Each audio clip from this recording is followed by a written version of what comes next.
Esta mañana vamos a tener la conferencia Masculinidades, Feminidades y Salud por el doctor Rolando Díaz Lobín. Brevemente voy a leer su semblanza. Rolando Díaz Lobín obtuvo el doctorado en Psicología Social de la Universidad de Texas en 1981. Su producción científica en torno a la cultura y la personalidad, la salud, la pareja y la familia incluye la coedición de 13 volúmenes de la psicología social en México, 199 artículos de investigación en revistas científicas, 216 capítulos en libros especializados, 15 libros de investigación, un manual de prueba, 2 libros de texto. Además, ha presentado más de 900 trabajos en congresos internacionales y nacionales y más de 300 conferencias invitadas en diversos foros académicos. Como parte de la formación de investigación, ha dirigido 34 tesis de doctorado, 22 de maestría y 18 de licenciatura. Su trayectoria académica y científica ha recibido múltiples reconocimientos, como la distinción Universidad Nacional para Jóvenes Académicos y el Premio Universidad Nacional en el área de investigación y en el área de docencia en ciencias sociales, el Premio Nacional de Psicología que le otorgó el CNI, el Premio Mexicano de Investigación en Psicología de la Federación de Colegios Profesionales, el Premio Creadores de la Psicología Social de la Federación de Colegios Profesionales. Ha sido también asesor de la Universidad de Illinois, de la Unión Internacional de Psicología Científica, de la Iniciativa para Patrimonios, profesor invitado en universidades nacionales y de Texas, de California, Canadá, Argentina, Puerto Rico y Chile, entre otras. Actualmente es el jefe de la División de Investigación y Posgrado en la UNAM. Le cedo la palabra entonces.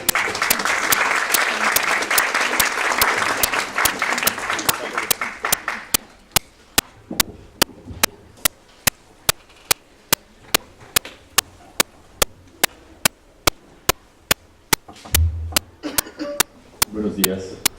Quiero iniciar por agradecer al grupo de estudiantes y colegas que organizaron este evento, y también quiero aprovechar para hacerles una serie de invitaciones. Existe una asociación en México que se dedica básicamente a la divulgación del trabajo científico que se hace dentro de la psicología social, que es la Asociación Mexicana de Psicología Social, y esta tiene un congreso cada 2 años que es sui generis en muchos sentidos. Entre otros, publica el libro de los trabajos que se presentan en el Congreso, y este se entrega durante el Congreso. Entonces, las personas que van a este Congreso inmediatamente reciben en este caso sería el volumen 15 de la Psicología Social en México. El próximo Congreso se va a realizar en la ciudad de Mérida, Yucatán, el 14 de 2014, en septiembre, del 9 al 11. Y se los realizamos con esta anticipación porque para poder nosotros publicar los trabajos necesitamos recibirlos a principios de enero. Entonces, lo que se pide es que se mande el trabajo completo, 8 cuartillas. Pueden hacerlo a mi correo electrónico, es rdiasl@unam.mx, y después de que se evalúan, se les mandan comentarios, ustedes los mandan ya corregidos, y eso es lo que aparece en ese libro. Y la otra es a que ingresen en el portal de la Facultad de Psicología a la página de la Acta de Investigación Psicológica, que es una revista que publica la facultad, en particular la División de Investigación y Posgrado, y esta sale 3 veces al año, sale tanto en papel como en electrónico, y es de acceso abierto. Entonces ustedes pueden entrar, bajar los trabajos, los artículos que ahí se presentan, y pues ver algo de la investigación que se hace tanto en la facultad como en el país, como alrededor del mundo. El día de hoy vamos a platicar un poquito sobre cuestiones que están vinculadas a este foro, en particular feminidades y masculinidades, y el efecto o relación que esto puede tener con la salud de las personas. Para poder nosotros ingresar al campo de las masculinidades y feminidades, tenemos primero que definir una serie de conceptos y ver de dónde vinieron estos conceptos. Entonces tenemos la postura general de la psicología. Todos ustedes saben que durante el siglo XIX tenemos una serie de pioneros que buscan que la psicología se mueva hacia la conversión de una ciencia. Y en ese proceso las metodologías y las orientaciones pues se parecen fundamentalmente a las de las ciencias naturales. Los pioneros de aquellos tiempos, tanto Freud como Jung, estaban muy vinculados a esta postura evolutiva. De hecho, Freud se escribía de manera frecuente con Darwin. Y entonces, pues la postura bioevolutiva centra las diferencias de los seres humanos básicamente en sus características biológicas. Y la idea entonces es que a través de la genética y a través de la herencia, nosotros vamos pasando nuestras características de una generación a la que sigue. Y por lo tanto, si nosotros podemos hacer investigación en cualquier parte del mundo y podemos describir el comportamiento de las personas con las que estamos de una manera objetiva, de una manera sistemática, es decir, con alta validez interna, la idea es que nosotros vamos a poder generalizar esta información al resto del mundo. Entonces, lo que se encuentra en un lugar con un pequeño grupo, si tiene validez interna, pues debe tener validez externa. Y por lo tanto, pues las diferencias entre hombres y mujeres, diferencias de sexo, pues deberían ser las que marcan biológicamente a los hombres y a las mujeres y por lo tanto sus comportamientos. Para entender un poquito más esto, pues tendríamos que ver qué es lo que nos aporta esta perspectiva. Y la perspectiva básicamente, pues lo que nos podría indicar es cómo ha sido la evolución de los hombres y las mujeres a través de la historia. Y lo que podemos ver del lado izquierdo es más o menos el hábitat en el que los seres humanos estábamos hace ya varios millones de años. Y como ustedes pueden ver, estas selvas tropicales incluían ciertas características. Había mucha agua, había mucho alimento y había muchos lugares en donde esconderse. Entonces las necesidades que tenían que tener los organismos para sobrevivir en estos espacios pues no tenían que ver, por ejemplo, con fuerza o cosas de ese tipo. Y de hecho, pues nosotros heredamos parte de estas características. No tenemos garras y nuestros colmillos son pequeños, lo cual nos permite pues realmente masticar frutitas y vegetales y hojitas y cosas de este tipo, pero no hacer realmente una actividad persecutoria de otros organismos. Con el paso del tiempo, una de las cosas que ha ido sucediendo es que estas grandes extensiones de bosques tropicales han ido desapareciendo y en esos lugares empezaron a aparecer zonas de pastos altos. Y en estos pastos altos, una de las cosas que tuvo que hacer el ser humano para poder sobrevivir es adaptarse a este nuevo espacio. Entonces, nuestros ancestros que tuvieron la capacidad de erigirse para poder ver lo que existía en esos pastos altos, básicamente una nueva forma de predadores, leoncitos, tigritos y otras cosas, pues implicó una serie de cambios en nuestros patrones conductuales. Una de las cosas que sucedió es que para poder estar en dos patas, una de las cosas que necesitamos hacer es encontrar un balance, un equilibrio. Y como nosotros veníamos colgándonos de los árboles y poniendo nuestras extremidades inferiores alrededor de los árboles, pues había una tendencia a que nuestras rodillas fueran cóncavas. Y esto no es muy efectivo para poderse erguir. Entonces, los que pudieron sobrevivir eran los que no se les rompían las rodillas. Y entonces eran los que tenían las rodillas más rectas. Y si vamos a tener rodillas más rectas, pues también vamos a tener caderas más estrechas. Y esto implica, entre otras cosas, que el orificio por el cual nosotros hemos nacido pues, se vuelve cada vez más pequeño. Algunos han llamado esto el pecado de Adán y Eva. Básicamente lo que va sucediendo es que el orificio se hace más pequeño y tenemos que encontrar una manera de sobrevivir ante estas condiciones. Una de las cosas que vamos a tener que hacer para poder interactuar con nuestro medio en estos espacios pues va a ser comunicarnos. Y para podernos comunicar de una manera más efectiva vamos a necesitar una caja más grande. Y entonces aquí vienen algunas de las complejidades de la evolución. Tenemos una caja cada vez más grande y tenemos un orificio cada vez más pequeño. La forma de solución de esto es que podamos nosotros expulsar el producto antes de que esté totalmente terminado. Y entonces los bebés cuando salen saben hacer una serie de actividades. ¿Qué saben hacer los bebés cuando nacen? Llorar, comer, defecar, dormir. Y entonces, pues, la ventaja que esto tiene es que a lo mejor le podemos enseñar muchas cosas, entonces el proceso de aprendizaje se vuelve muy importante. Pero hay que cuidarlos de una manera muy particular. No se pueden tirar de la cabeza. Todavía hoy en día en los hospitales, cuando los papás lanzan a los bebés al aire, las mamás gritan que eso no es lo que se debe hacer, sobre todo si es una niña. Pues hay una serie de comportamientos que se van derivando de esta situación que son adaptativos. Entonces, si llegamos a la conclusión de que pues, la mamá ya lo trajo cargando durante 9 meses, y ahora hay que cuidarlo de una manera tierna y cariñosa, pues a lo mejor ella puede hacerse cargo. Entonces empiezan a formar los primeros sindicatos, hay una división de labores, y entonces de aquí se decide que de ahora en adelante vamos a socializar a las personas para que puedan hacer las tareas necesarias para sobrevivir. Entonces, lo que les podemos derivar de esto es que básicamente las diferencias que sí aparecen entre hombres y mujeres tienen que ver efectivamente con el proceso de reproducción. Aquí sigue, por favor. ¿Qué sucede para los principios del siglo XX? Pues para principios del siglo XX llegan los sociólogos, los antropólogos, los psicólogos, los científicos sociales y de las humanidades, y lo que hacen es tratar de describir lo que están observando. Y lo que están observando es que los patrones de conducta son bastante consistentes. Los hombres hacen unas cosas y lo hacen de cierta manera, y las mujeres hacen otras cosas y las hacen de cierta manera. Y entonces la conclusión a la que ellos llegan en esta observación en términos de asociación es que nosotros podemos determinar el tipo de actividades que van a hacer las personas, el tipo de papeles y roles que van a jugar, en términos sociales, y la manera en la que lo van a hacer, sus atributos y características psicológicas.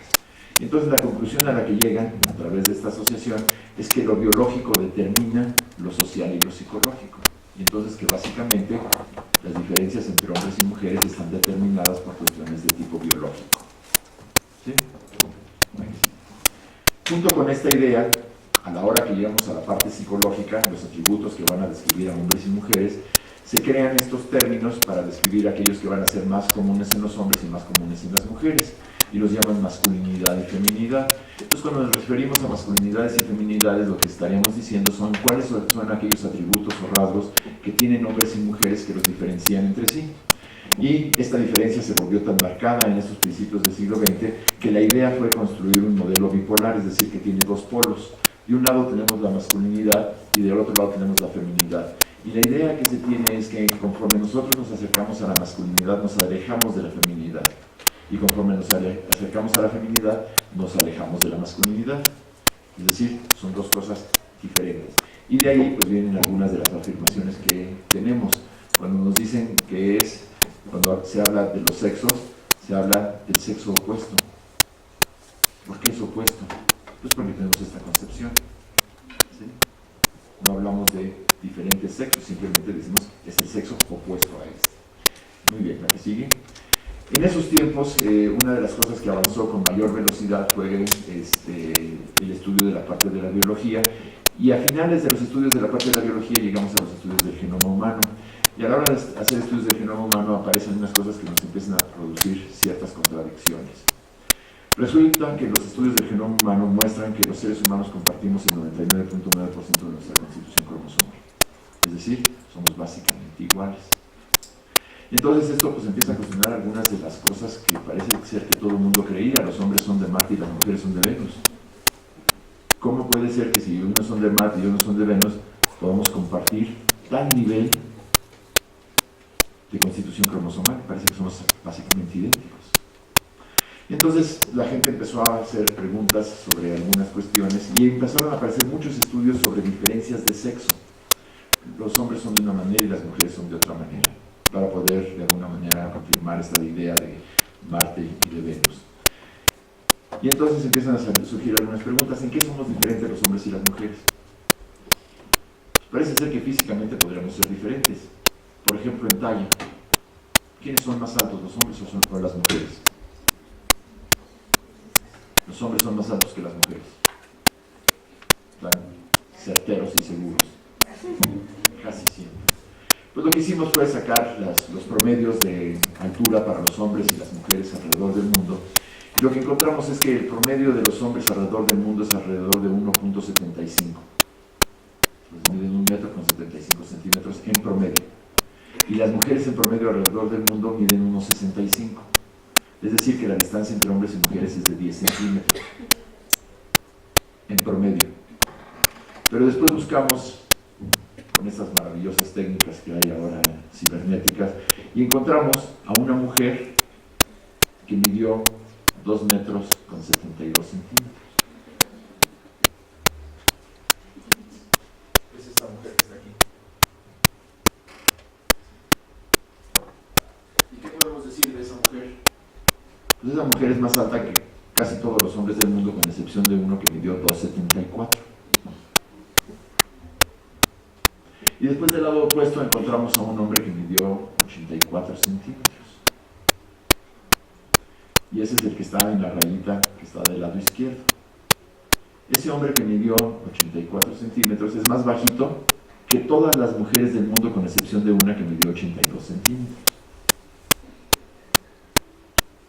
Entonces, ¿qué es lo que estamos viendo? Que la diferencia entre el hombre más alto y el hombre más bajito es alrededor de 2 metros, y la diferencia entre la mujer más alta y la mujer más bajita es también alrededor de 2 metros. Entonces hay más diferencias al interior de los sexos que entre los sexos. Si ustedes ven, las dos distribuciones se parecen, son similares. Y entonces la contestación correcta a quiénes son más altos, los hombres o las mujeres, es cuál hombre y cuál mujer. Y entonces esto nos mete en una dinámica distinta, porque ya no estamos hablando de la generalidad del prototipo de hombres y mujeres, sino que estamos hablando de las individualidades. Y que si vamos a querer describir a hombres o mujeres, tenemos que preguntar cuáles hombres y cuáles mujeres para que nosotros nos podamos centrar en las características de esa persona. La que sigue, por favor. Y entonces podemos empezar a preguntar, bueno, ¿hasta dónde llegan estas diferencias que estamos encontrando y estas similitudes? ¿Son solamente físicas? Pues vamos a ver lo físico. Probablemente ustedes han visto esto en sus libros de percepción. Y entonces han encontrado que hay dos líneas que son paralelas, y la pregunta que les van a hacer en su libro de percepción es ¿cuál línea es más grande? Y lo que yo quiero que hagan es no que me digan lo que ustedes saben porque ya leyeron el libro de percepción, sino lo que ustedes sienten. ¿Ustedes sienten que estas dos líneas paralelas son del mismo tamaño o se ve una más larga que la otra? ¿Sienten que una está más larga? ¿Sí? ¿Cuál se ve más larga?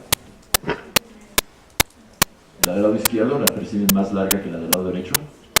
Pero si ustedes pusieran unas líneas paralelas en la parte superior de esas líneas paralelas en la parte inferior, de hecho hay una línea creada por la magia del paso del tiempo, y podemos ver que son exactamente iguales. Entonces este es un efecto perceptual. No estamos percibiendo el mundo como es, sino como creemos que es. Lo fascinante de esto es que esto solo sucede en aquellas culturas en las cuales hay arquitectura que tiene ángulos. Estamos en ángulos de 90 grados. Ustedes se van a África y utilizan esto con personas nómadas que no tienen construcciones y les dicen cuál es más grande que la otra, dicen son exactamente iguales. Entonces percibimos el mundo físico de una manera distinta dependiendo de dónde estamos. Les voy a mostrar otro ejemplo. La que sigue, por favor. Lo que quiero que hagan es que en el momento en que ustedes puedan ver tres caras, levanten la mano.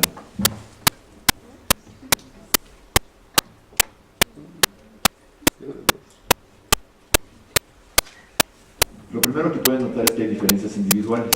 Unos levantaron la mano rápido, otros un poquito más despacio y otros estamos buscando. ¿Dónde andarán? Por ahí andan.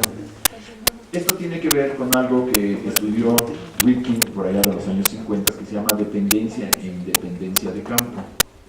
Resulta que hay unos seres humanos que percibimos el todo, vemos el bosque, y otros que perciben los arbolitos que conforman al bosque. Entonces, si somos dependientes de campo, de los que percibimos el todo, la buena forma, la gestalt, lo que hacemos es que vemos en primera instancia lo que más nos llama la atención. ¿Qué es lo que más les llamó la atención? Lo primero en lo que se fijaron. ¿El bigote? ¿Cuántos vieron el bigote primero? Bueno, esos que vieron el bigote inmediatamente encontraron al Señor, porque arriba del bigote está su nariz. ¿Sí? Bueno, si ustedes son dependientes de campo, una vez que ven el bigote y la nariz, se clavan en la textura y lo demás es contexto. Y entonces buscar a las otras caras pues está muy complejo porque yo estoy clavado en el bigote y en la nariz. Los que son independientes de campo lo que hacen es dicen, ahí está el bigote y la nariz, y lo descartan. Dicen, ahora vamos a ver las otras partes. Entonces encuentran otra y la descartan. Y entonces al descartar el bigote y la nariz, pues empezamos a ver que tenemos volteando hacia allá el perfil de una joven. Podemos ver su ojo, su nariz y su mentón. Y ya una vez que hicimos eso, descartamos esa parte y entonces decimos, pues el mentón que era de la muchacha en realidad es la nariz y abajo está la boca de una viejita. ¿Sí? Entonces encontramos hasta ese caso. Lo interesante de esto es que hay investigaciones realizadas por John Berry, un psicólogo transcultural canadiense, que muestran que la percepción de estas cuestiones de dependencia e independencia de campo tienen que ver con el tipo de actividades que desarrollan las personas. Y entonces él investigó con nómadas cómo es que respondían a su medio ambiente. Y lo que encuentra es que los nómadas tienden a ser independientes de campo. ¿Por qué serán los nómadas independientes de campo? ¿A qué se dedican los nómadas? Pues se dedican a la cacería. Y si ustedes están cazando a un león amarillo en un montón de pastos amarillos, pues si se quedan clavados en la textura de los pastos amarillos, ¿qué les va a pasar? El león los va a alcanzar. Y entonces tienen que ser independientes de campo para que ustedes puedan tomar las partes y diferenciarlas. Después estudió gente que se dedica a la agricultura. Y la gente que se dedica a la agricultura encontró que eran más bien dependientes de campo. Sería útil que yo todas las mañanas saliera al campo a checar todo el campo de maíz y fuera mazorca por mazorca checando cómo estaba. Me iba a cansar todos los días mucho, ¿no? Entonces, ¿qué es importante si yo soy un agricultor? Que el campo en su generalidad se vea saludable. Entonces, es más conveniente, más adaptativo ser dependiente de campo. Y si yo me dedico a la industria, pues entonces me volvería independiente de campo. Porque ahora tengo que descubrir dónde va este tornillito dentro de esta máquina grandota. Y ahora que hay cibernética, pues ahora tengo que ser multifuncional. Los aparatos son multifuncionales, nosotros también tenemos que ser multifuncionales. Tenemos que separar todas sus partes. Adicional a esto, hay una serie de efectos interesantes. Resulta ser que aquellas culturas que están más cercanas a la agricultura tienden a ser dependientes de campo. Pero no solamente lo guardan, porque después esto se pasa de generación a generación a través de socialización y endoculturación, sino que se lo pasan a la siguiente generación. Y cuando hacen esto, empezamos a tener culturas completas que están orientadas a la dependencia de campo. ¿Y qué es lo que les gusta a los dependientes de campo? Pues nos gusta que las cosas se vean bonitas. Entonces nos gusta la pintura, nos gusta el arte, nos gusta la música, nos gusta la historia, los cuentos, la filosofía. ¿Las matemáticas? No. Porque en las matemáticas, ¿qué tenemos que hacer? Pues tenemos una ecuación en el álgebra y hay que ver dónde va la X y qué quiere decir la X. Pues hay que desglosar las cosas en sus partes. A nosotros nos gusta que la ecuación se vea bonita, no que sea funcional. Mientras que los que son independientes de campo tienen una predilección no por los cuentos y las historias, tienen una predilección por la matemática, por la física, por la química, por la industria y por la tecnología. Entonces empezamos a tener orientaciones completas de cómo respondemos nosotros al mundo dependiendo del espacio en donde nosotros crecimos. Y en el espacio en donde nosotros crecimos, ¿qué hay? Pues nos dicen una serie de creencias, de normas, Díaz Guerrero las hubiera llamado premisas históricos socioculturales, que van determinando nuestro comportamiento, nos van a decir dónde, cómo, cuándo y con quién hacer cada una de las cosas que nosotros hacemos. Y entonces, pues empezamos a ver otros patrones conductuales, ya no en el área física, a lo mejor algo más psicológico. ¿Qué les parece los campos de la comunicación? ¿Quién habla más? ¿Los hombres o las mujeres? Las mujeres. Y además, apareció un libro hace algunos años de una psicofisióloga de la Universidad de San Francisco que nos dice que hay dos cerebros diferentes, el cerebro de los hombres y el cerebro de las mujeres. Debo de decirles que toda la investigación psicofisiológica se hace normalmente con estudiantes universitarios. Y los estudiantes universitarios pues tienen 20 años de experiencia y vida. La pregunta es si ese cerebro se hizo diferente o si era diferente de inicio. Y entonces, esta investigadora dentro de su libro hace una cita de un trabajo que aparece en una revista científica, en la cual se indica que efectivamente los hombres hablan menos que las mujeres. Entonces Matías Mell, un investigador de la Universidad de Arizona, leyó este libro y le pareció interesante la idea, porque pues, somos psicólogos sociales y nuestra idea es que realmente las diferencias vienen de procesos de socialización, no cuestiones de tipo biológico. Y vio esa cita de que los hombres hablan menos que las mujeres y dijo, voy a buscar la referencia. Entonces buscó la referencia y encontró que efectivamente hay un artículo de un investigador que publicó su investigación en la cual dice que los hombres en promedio hablan alrededor de 7.000 palabras y las mujeres alrededor de 20.000 palabras diarias. ¿Qué tanto dicen? Y entonces él se preguntó, bueno, ¿y quiénes eran estas personas? ¿Y se acuerdan de nuestro problema inicial en la psicología con esta validez interna, en donde lo que encontramos con un grupo se lo generalizamos a todo el mundo? Validez externa.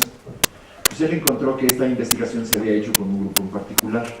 Resulta que esta investigación apareció en una revista de psicología clínica y fue publicado por una persona que da terapia a parejas que tienen problemas de comunicación. ¿Ustedes fueron con esta persona? No somos representados en este grupo. Si yo les preguntara si los hombres mexicanos son machos o no, ¿ustedes qué dirían? Sí, son machos. Bueno, ¿qué pasaría si nos acompañaran ahorita aquí al edificio de Humanidades y nos paráramos abajo del elevador y entrevistáramos a todos los hombres que fueran saliendo? ¿Saldrían machos o no? No, porque vienen bajando del programa universitario de estudios de género. Y entonces vamos a generalizar de esta muestra al resto del mundo. Podremos generalizar de la muestra de este psicólogo clínico que está dando terapia por problemas de comunicación en parejas al resto del mundo. Él está recibiendo personas que tienen problemas de comunicación porque ella habla demasiado y él no habla. Ahí encontramos esa diferencia, pero no la podemos generalizar al resto de las personas del mundo. Entonces Matías hizo algo muy sencillo. Utilizó la tecnología moderna y entonces consiguió unas grabadoras que podía programar. Entonces tiene su grabadorcita y la grabadorcita la programa para que se prenda en diferentes momentos del día y se prenda por diferentes cantidades de tiempo. Y después busca un grupo de hombres y de mujeres y les dice, me harían el favor de traer eso todo el día durante las próximas semanas. Entonces cada quien trae su grabadorcita que se prende y se apaga en diferentes momentos, no se oye. Y entonces, pues al principio sí estoy como muy consciente de ello y no quiero decir mucho para no entorpecer la situación y que no vayan a saber lo que estoy diciendo. No me vayan a agarrar como el Robert Precioso. Cuido lo que digo. Y entonces lo que voy haciendo es que después de un rato como que se me olvide, ya voy en la actividad cotidiana. Al final de varias semanas les pidió que trajeran estas grabadoras y le puso a sus estudiantes a contar palabras.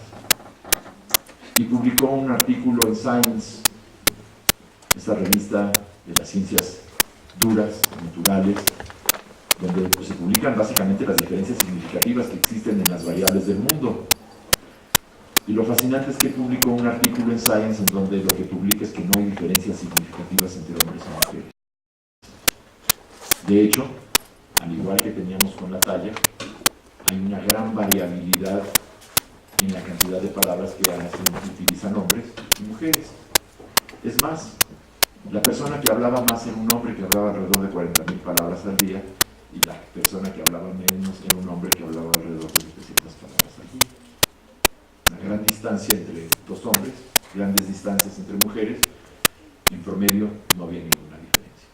Y entonces empezamos a cuestionar algunos de los estudios que se han hecho en torno a las diferencias entre hombres y mujeres. ¿Serán específicos a ciertos momentos?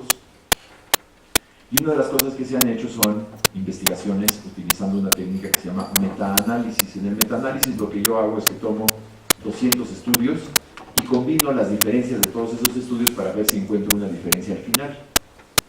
Y en estos estudios de metaanálisis, algunos incluyendo miles de estudios, lo que se encuentra es que no hay diferencias significativas entre hombres y mujeres. Y la pregunta es entonces, ¿por qué encontramos diferencias en estudios específicos? Pues vamos a seguir la ruta. Independencia, dependencia de campo. Ya sabemos qué es. y pues vemos que está vinculada a ciertas actividades de control del medio ambiente, mientras que otras están más vinculadas a la dependencia a relaciones interpersonales armoniosas y estamos bien con el mundo, percibimos el mundo como bello. Si yo voy con niñas y niños de primaria, ¿ustedes a qué le apostarían? ¿Quiénes serían más independientes de campo y quiénes serían más dependientes? Pues mi apuesta es que el promedio de los niños es más independencia y las niñas más dependencia. Porque las niñas buenas, las que sacan buenas calificaciones, son las que ponen atención y le hacen caso y ven la cosa en su generalidad. Pero después llegamos a la secundaria y resulta que pues ahora las niñas están entrando a la secundaria en números mayores y pues antes les decían que no entraran a la secundaria, pero ahora están entrando a la secundaria y como que se están revelando al resto de la sociedad y de repente ahora resulta que las niñas ya son igual de independientes de campo que los hombres. Y llegamos a la preparatoria y ahí ya son mucho más rebeldes. Y después nos dicen es que las mujeres crecen más rápido que los hombres. Y entonces ahora resulta que son independientes de campo y los hombres somos más dependientes.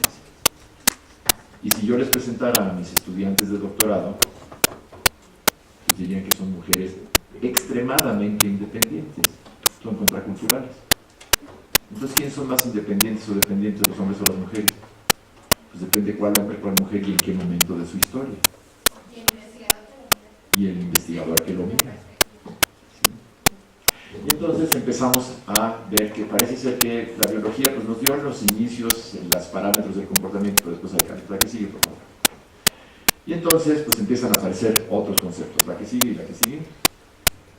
Y una más, ahí estamos. Entonces hay una cosa que se llama estereotipos sexuales. Y los estereotipos es cómo creemos nosotros que es una persona dependiendo del grupo al que pertenece. Generalizamos, los vemos como todos iguales. ¿Cómo son los hombres? Los hombres son todos iguales. Lo he oído en varias ocasiones. Pero a veces uno comete errores cuando hace esas generalizaciones. ¿Cómo son los asiáticos? Son todos iguales, ¿no? Pero se acaban de dar cuenta que entre los asiáticos hay 1.000 millones de hindús que tienen 330 dialectos diferentes y religiones. Pues parece que no son tan iguales. Y si las otras partes que sí son los que son más amarillitos son todos iguales, ¿cómo le hicieron los coreanos y los chinos para pelear durante siglos? ¿Cómo sé a quién le disparo? Por eso les ponen uniformes, para saber quién es. Pero para engañar al otro simplemente me cambio de uniforme y ya. Todos los latinos son iguales. Volteen a su alrededor y díganme si son todos iguales. Entonces el estereotipo es cuando no conocemos muy bien al grupo y entonces decimos, pues como no lo conocemos muy bien, lo más fácil es que todos sean todos igualitos, porque eso es más fácil, es una información más digerible. Y si conozco a uno, pues digo, pues ha de ser igual que todos. ¿Sí?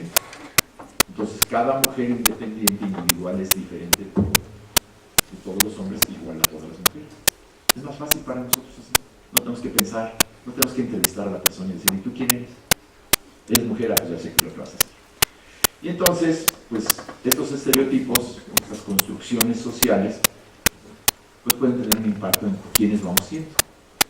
Y en ese sentido hay un estudio clásico, elegante, desarrollado por Sig Rubin por allá de los años 70, en el cual llegó a un hospital en San Francisco, fue al cunero y pidió permiso para entrar en contacto con los bebés antes de que los papás y las mamás pudieran entrar en contacto con ellos.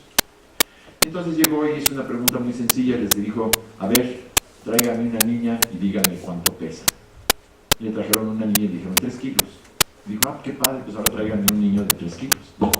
Después trajeron otra niñita y pesaba 3,200, dijo, pues busquen un niñito de 3,200, y otra niñita de 2,800, y dijo, pues busquen un niñito de 2,800, y entonces fue apareando. Hasta que tenía 2 grupos exactamente iguales en términos de talla. Sí, todos iguales. Y después dijo, bueno, pero esta niñita, este niñito que tienen estas características en términos de su peso, ¿cuánto mide? Le dijeron, pues la niñita de los 3 kilos mide 50 centímetros. Dice, dicen, pues ahora busquen un niñito de 3 kilos y 50 centímetros. Y para la niñita que medía 3 kilos, pesaba 3 kilos, pero medía 55 centímetros, le buscaron un niñito de 3 kilos con 55 centímetros. Y así los fue apareando hasta que tenía 2 grupos iguales en peso y en talla. Y después dijo, bueno, pero ahora quiero ver tensión muscular. Y puso a los duritos con las duritas y a los blanditos con las blanditas. Pues ahora tengo 2 grupos exactamente iguales en términos de características antropométricas.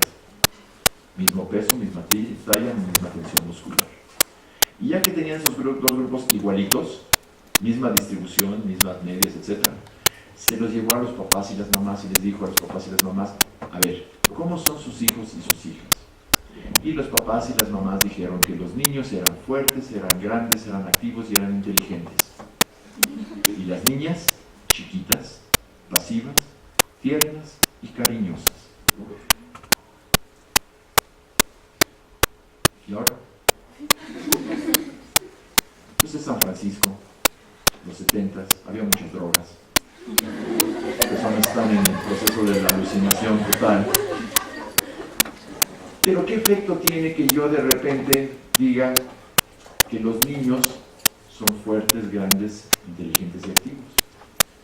Pues tiene efectos inmediatos, porque ahora voy a interactuar con este organismo de una manera particular.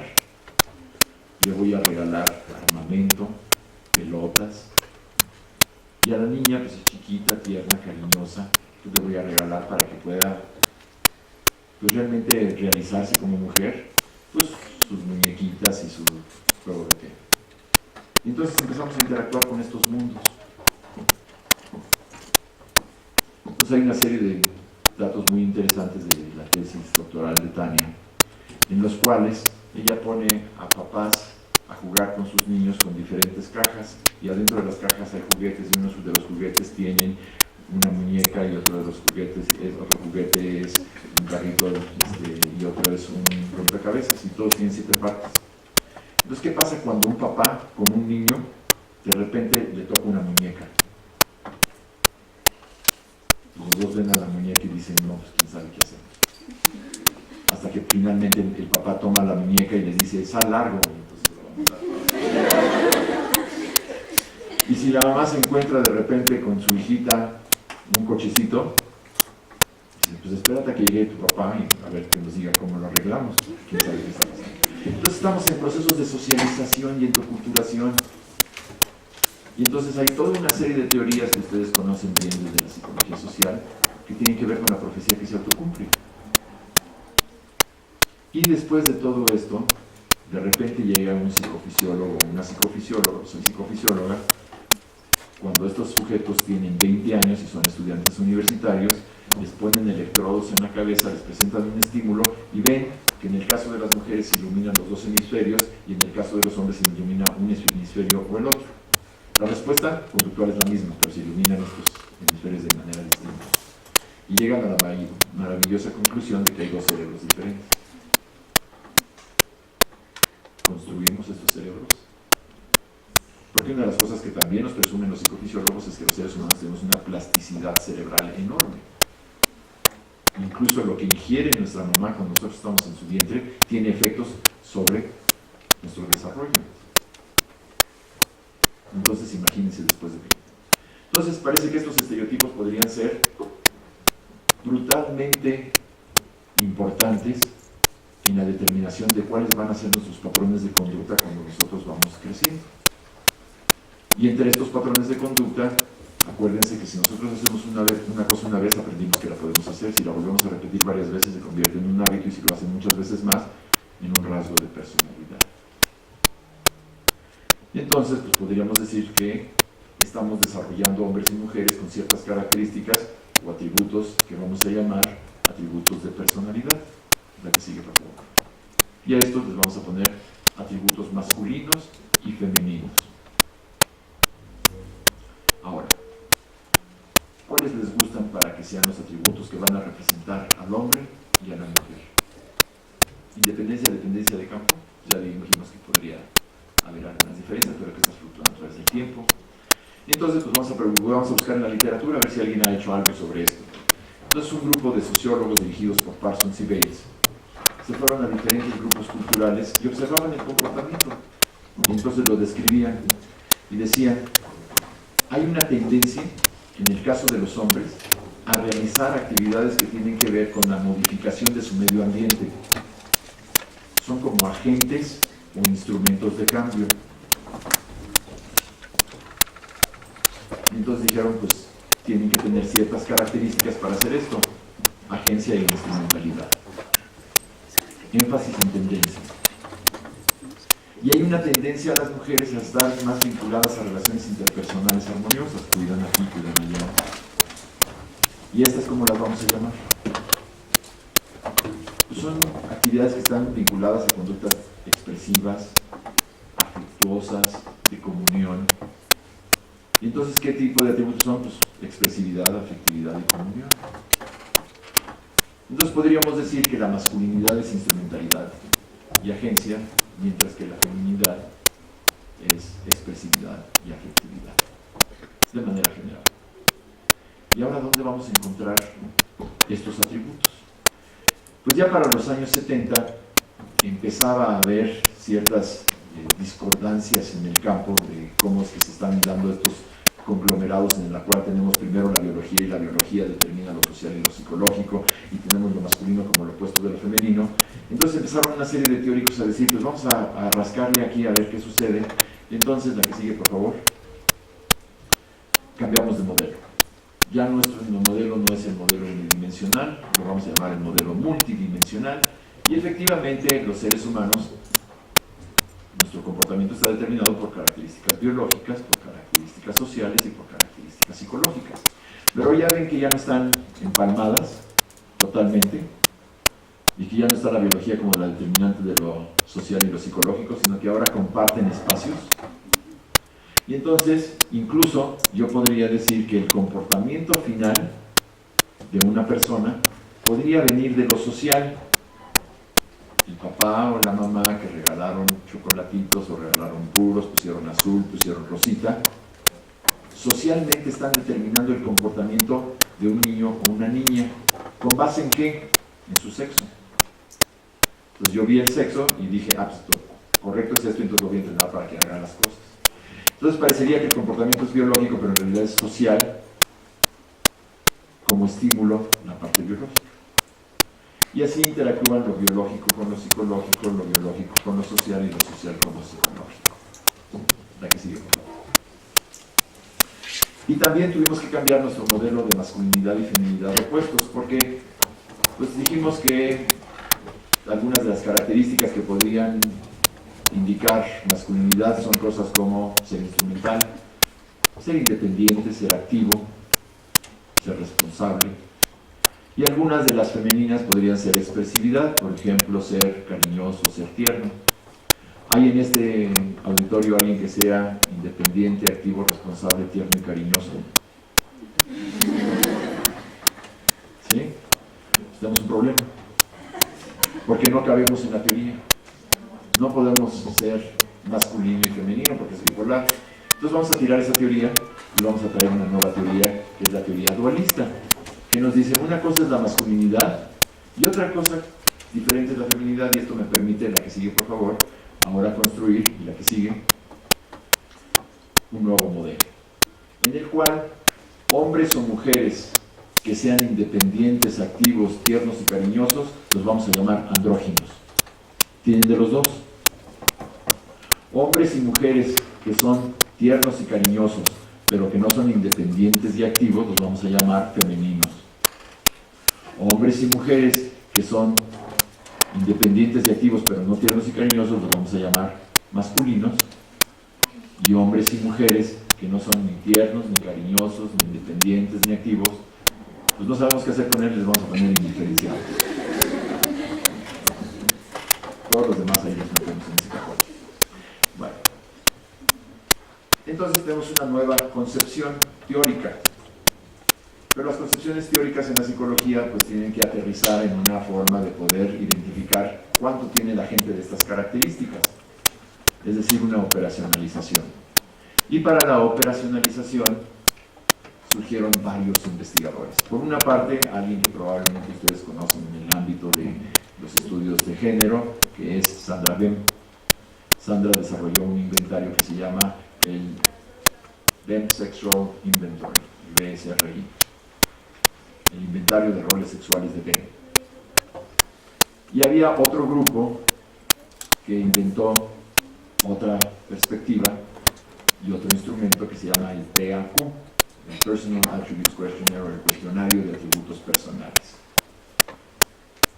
En los dos casos estaban buscando de alguna manera poder conceptuar y medir esta idea de masculinidad y feminidad. Pero acuérdense que la masculinidad y feminidad yo les dije que se refería a características y atributos de personalidad. Los roles sexuales vienen de los estereotipos. Hay cierto vínculo entre ellos, pero entonces podemos ver que el trabajo de Sandra Ben está más vinculado a roles sexuales, mientras que el de Henry X. Pence, que se dedicaron a la parte del PAQ, está más vinculado a atributos, rasgos de personalidad. ¿Sí? Ahora, ya están estos investigadores y ahora tienen que buscar pues, la manera de manifestar la instrumentalidad y la expresividad. Y lo que hicieron Henry X. Pence fue ir al método lexicográfico. El método lexicográfico requiere que ustedes vayan al lexicón. El lexicón es el diccionario. Entonces fueron al Webster, y en el Webster se pusieron a buscar adjetivos de instrumentalidad y expresividad. Y ya que encontraron todos sus adjetivos, hicieron sus listas y se los dieron a hombres y mujeres y les pidieron que indicaran qué tan típico y qué tan ideal era tener cada una de estas características. Lo típico y lo ideal es el estereotipo. Entonces empezaron a encontrar sus adjetivos y estas son algunas de las características de esos adjetivos. La que sigue, por favor. Encontraron un adjetivo independiente.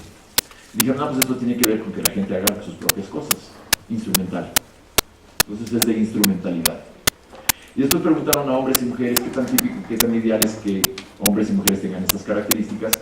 Y lo que ustedes pueden ver es que es muy típico y muy ideal en hombres ser independiente.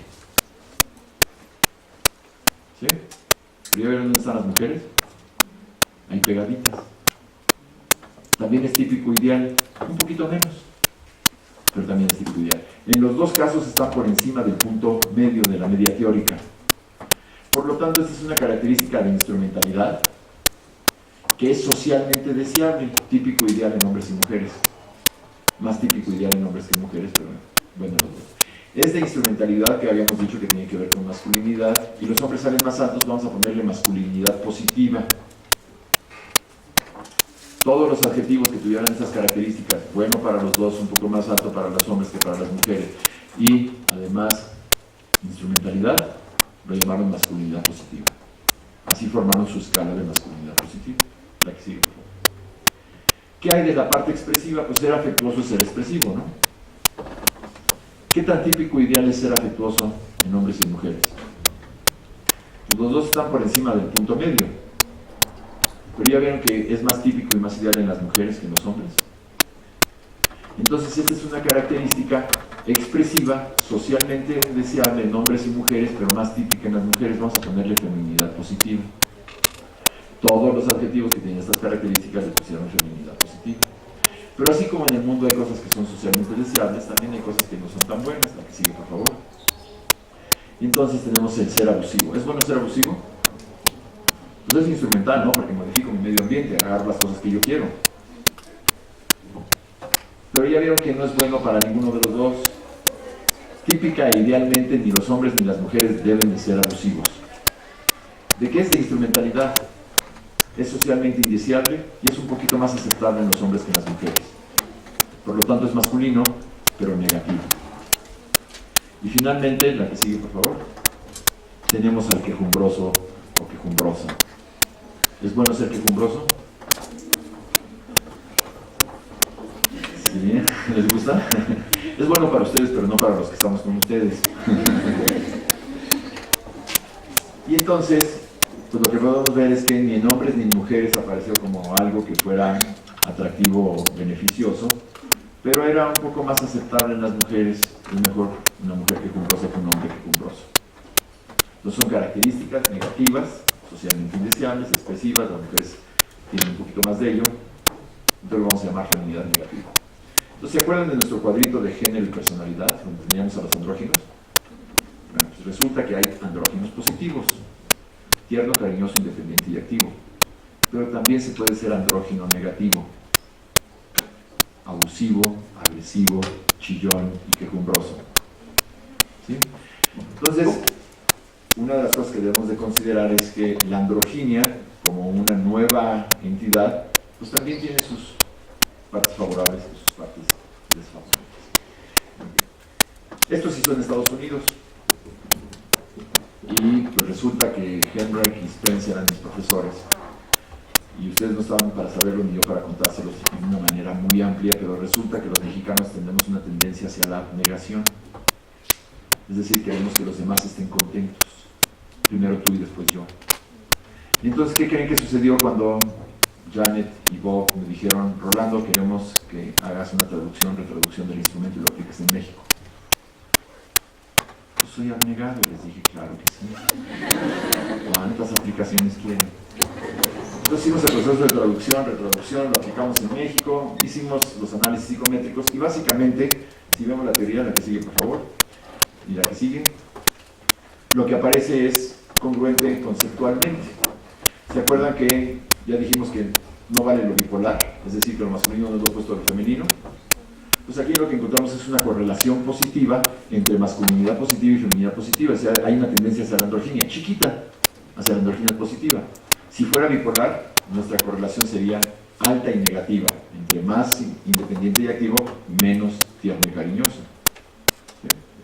Las únicas partes en donde sí salen estas correlaciones negativas altas es cuando estamos hablando de instrumentalidad o expresividad positiva versus negativa. Por ejemplo, los hombres que son independientes, los hombres y las mujeres que son independientes y activos no pueden ser chillones y quejumbrosos. Y hombres y mujeres que son agresivos y abusivos no pueden ser tiernos y cariñosos. Entonces todo más o menos va bien. Pero tenemos unos problemas. Hay alguna serie de reactivos que no funcionan tan bien. Por ejemplo, en Estados Unidos agresivo todavía es bipolar. Los hombres son agresivos y está bien, es típico ideal, y las mujeres no. En México agresivo nos salió masculino negativo. No es bueno ni para hombres ni para mujeres. Porque ¿cómo podemos ser abnegados y agresivos? No va. Y después, pues tenemos una construcción jerárquica en nuestra sociedad. En Estados Unidos, dominante y dictatorial es masculino negativo. No es bueno ni para hombres ni para mujeres. En México es masculino positivo, es bueno para hombres y para mujeres. Tenemos una constitución distinta. Si en Estados Unidos ustedes quieren hablar con Dios, toman el teléfono rojo y le hablan. Y ahora les contesta un negro. Si en México quieren hablar con Dios, ustedes van y buscan a un monaguillo, el monaguillo busca al padrecito, el padrecito busca al sacerdote, el sacerdote busca al obispo, el obispo busca al cardenal, el cardenal busca al papa, el papa habla con un arcángel y el arcángel habla con Dios. O sea, hay niveles. ¿Sí? Entonces son jerarquías. Si ustedes quieren ir a alguna parte y su papá les dice que no pueden y les preguntan: oye papá, ¿y por qué? Que conteste papá. Porque soy tu padre. ¿Sí? Hay esta situación de la obediencia. Y entonces, pues dijimos, bueno, tenemos estos problemas, hay que ajustarlos para el instrumento, pero tenemos un problema más grave, porque empezamos a preguntarles a las personas, pues, ¿quiénes habían encontrado los adjetivos apropiados que los pudieran describir? Y la primera pregunta que les tendría que hacer es: ¿quién de ustedes recientemente ha consultado el Webster? El pequeño Larousse. El diccionario de Tinelli. Entonces, si ustedes no consultan el diccionario, ¿para qué voy a buscar las palabras allí que los van a describir? Porque las palabras pues, tienen vida. ¿Cuántos de ustedes han escuchado que la gente dice siento ñañaras? ¿Se han oído decir que la gente dice siento ñañaras? ¿Y sí saben lo que es eso? De acuerdo al pequeño Larousse. El pequeño Larousse dice ñañaras, purito anal. Es decir, que ustedes tienen comezón en la parte más baja de la espalda. Entonces la respuesta correcta cuando alguien les dice siento ñañaras es: ¿te rasco? ¿Cómo te resuelvo aquí la situación? Y entonces, si esas palabras no son las que los describen, entonces ¿dónde voy a encontrar esas palabras? ¿Qué tal si les pregunto? Y entonces lo que hicimos fue una serie de grupos focales. Trajimos un grupo de 3 hombres jóvenes y 3 mujeres jóvenes y les dijimos, díganos todas las palabras instrumentales y expresivas que describen a hombres y mujeres. Y después trajimos a un grupo de 6 hombres jóvenes y les preguntamos lo mismo, después un grupo de 6 mujeres jóvenes y les preguntamos lo mismo, después un grupo de 3 mujeres y 3 hombres adultos más mayores y les preguntamos lo mismo, y después un grupo de 6 mujeres mayores y un grupo de 6 hombres mayores y les preguntamos lo mismo. Y acabamos con una lista de alrededor de 400 adjetivos que describen las características de hombres y mujeres en México. Y una vez que teníamos todos estos adjetivos, dijimos, bueno, pero ¿cuáles son estereotípicamente más precisos? Y entonces utilizamos la técnica que había utilizado Henry Spence. Trajimos un grupo de hombres y mujeres, 400 hombres, 400 mujeres, divididos por 4 niveles educativos y por 4 niveles de edad. Y les dijimos qué tan típico y qué tan ideal es para hombres y mujeres tener cada una de estas características. Y esto es lo que encontramos. Entonces, a ver, ayúdenme a leer ahí porque no alcanzo, está chiquita la letra. Entonces, ¿qué dice ahí? Características instrumentales.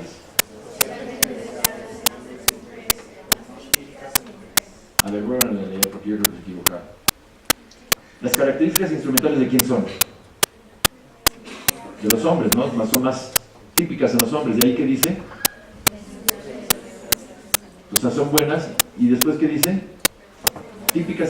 A ver, ¿a qué estamos jugando? Pues ahora resulta que estas 800 personas de diferentes niveles educativos y de diferentes edades nos dicen que las mujeres son más maduras que los hombres. Es típico ideal en los dos, pero las mujeres son más maduras. Son más firmes, son más decididas, cautas, proveedoras, sistemáticas, concretas, objetivas, cabales, íntegras, constantes, tesoneras, sí, por favor.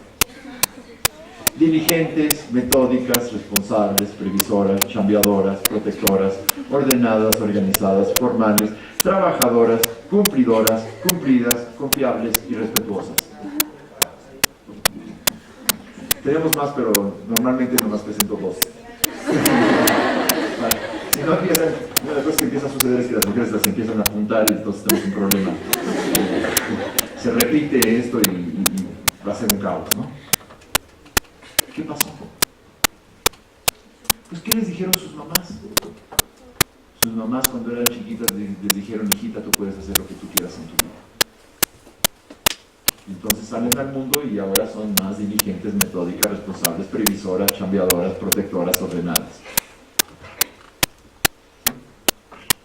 ¿Es biológico?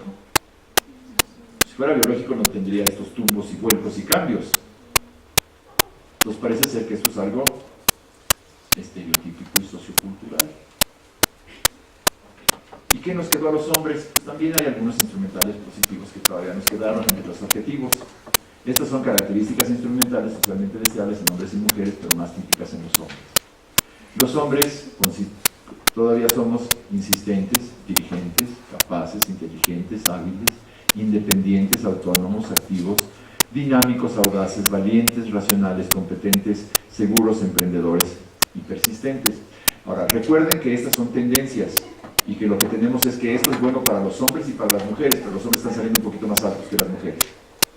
También somos más puntuales, enérgicos, astutos, calculadores, serios, oportunistas, atrevidos, competitivos, determinados, tenaces, autosuficientes, arriesgados, ambiciosos y arrojados. Ahora, ¿cuál es la diferencia entre estas dos listas? ¿Cómo eran las mujeres? Responsables, trabajadoras, cumplidas, respetuosas. Y los hombres somos más arrojados, ambiciosos, arriesgados, competitivos. Entonces parece ser que este lado que todavía nos queda es que nuestra mamá nos dijo, efectivamente, tú puedes hacer lo que quieras en la vida y acuérdate que los héroes tienen que ser arriesgados, toman riesgos. Entonces, la instrumentalidad que ahora es más típica en las mujeres es esa instrumentalidad que tiene que ver todavía con el cuidado de los demás. Soy responsable y trabajador para que los demás estén bien. Porque antes de irse su mamá les dijo, hijita, puedes hacer lo que quieras en la vida, pero primero le haces de desayunar a tu hermanito. Entonces hay que trabajar, hay que ser responsable. Y esto pues se ve en la expresividad. La que sigue, por favor. No quieren mostrarles la expresividad. La que sigue, por favor. Muy bien.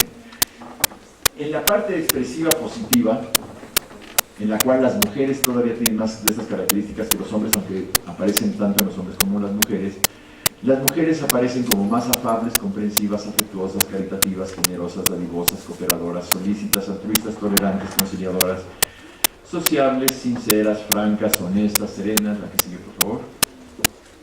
Humanitarias, aguantadoras, carismáticas, idealistas, diplomáticas, sensuales, soñadoras, curiosas, obedientes. Ya, para poder hacer todo esto, pues todavía hay que obedecer los designios. Ya haces de desayunar a tu hermanito. Reflexivas, emocionales, sensibles, gentiles, amables, atentas y tiernas. ¿Y los hombres? Pues no, les debo decir que no hemos podido romper esta hegemonía femenina sobre la expresividad positiva. Porque nuestra mamá nos dijo, tú también puedes hacer lo que tú quieras en la vida y ni te preocupes, tu hermanita te va a hacer el desayunar. Y entonces, pues, ¿para qué me apuro?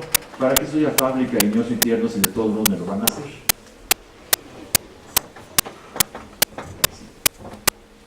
Y después vienen estas características que son las expresivas negativas, más típicas en las mujeres. Las mujeres siguen siendo, junto con la ternura y el cariño y demás, pues siguen siendo más confiadas y tímidas y dependientes y subordinadas y cobardes, influenciables, metiches, resignadas, prejuiciosas, inseguras, crédulas, débiles, volubles. La que sigue.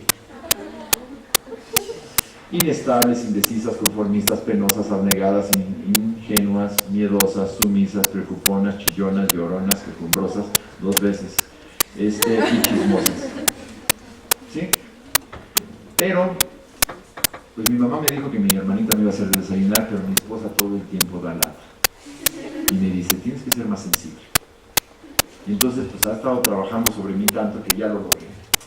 Debo decirles que cada vez que los Pumas pierden, yo lloro. Y ella me dijo, eso no es lo que yo estaba buscando. Y yo, pero sí lograron algo, vean lo que han logrado. Estas son características expresivas socialmente indeseables en hombres y mujeres, pero más típicas en hombres. O sea que los hombres ya pasamos a la parte expresiva. Resulta que ahora los hombres somos más incomprensivos, celosos, simples, infantiles, intrometidos, intrusivos, rencorosos, mediocres, desconfiados, manipuladores, inmaduros, vanidosos. Nos querían metrosexuales, ¿no? Finalmente lo lograron. Envidiosos, mentirosos, latosos, impredecibles y burlones.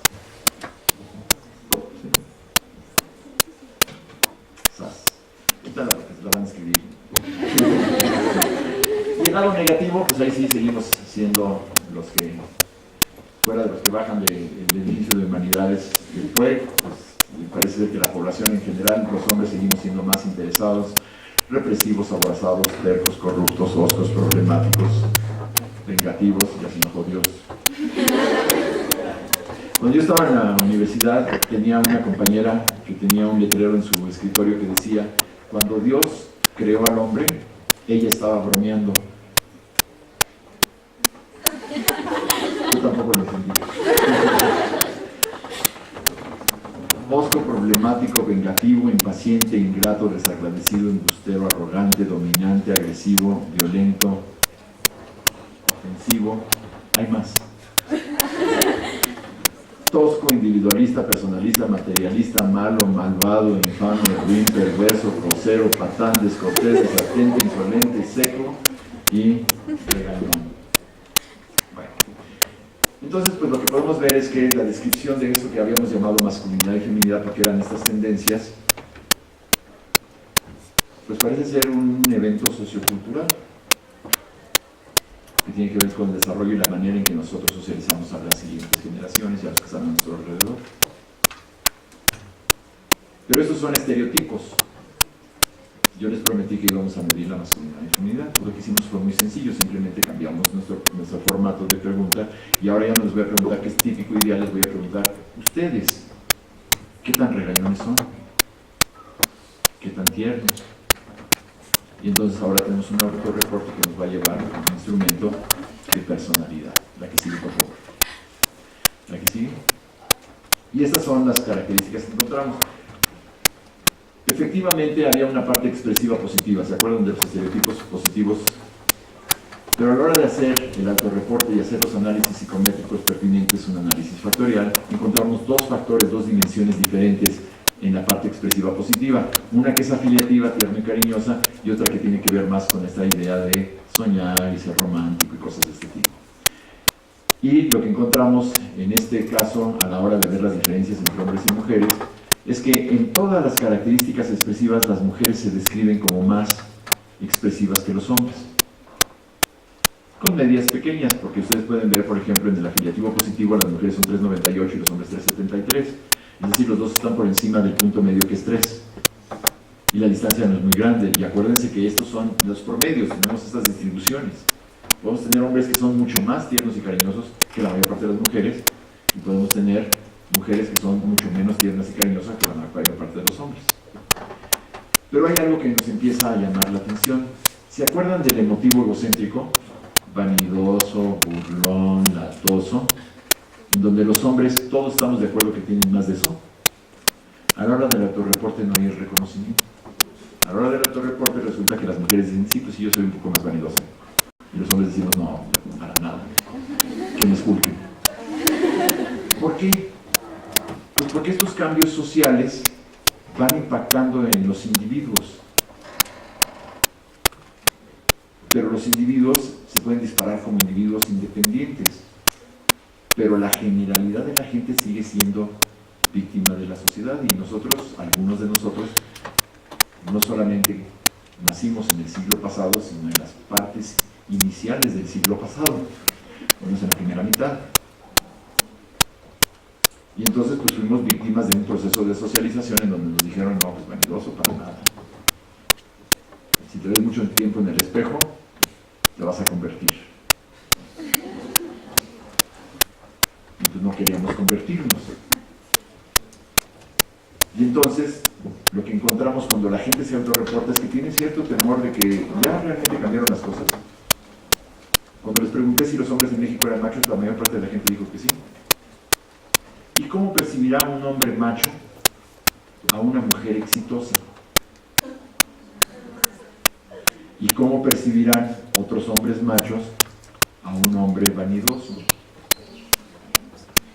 Y entonces queremos decir nuestras cosas, pues, con calma. O sea, sí, ya tengo más éxito, pero tampoco soy más exitoso que tú. Sí, ya gano más dinero que tú, pero tú tomas las decisiones importantes.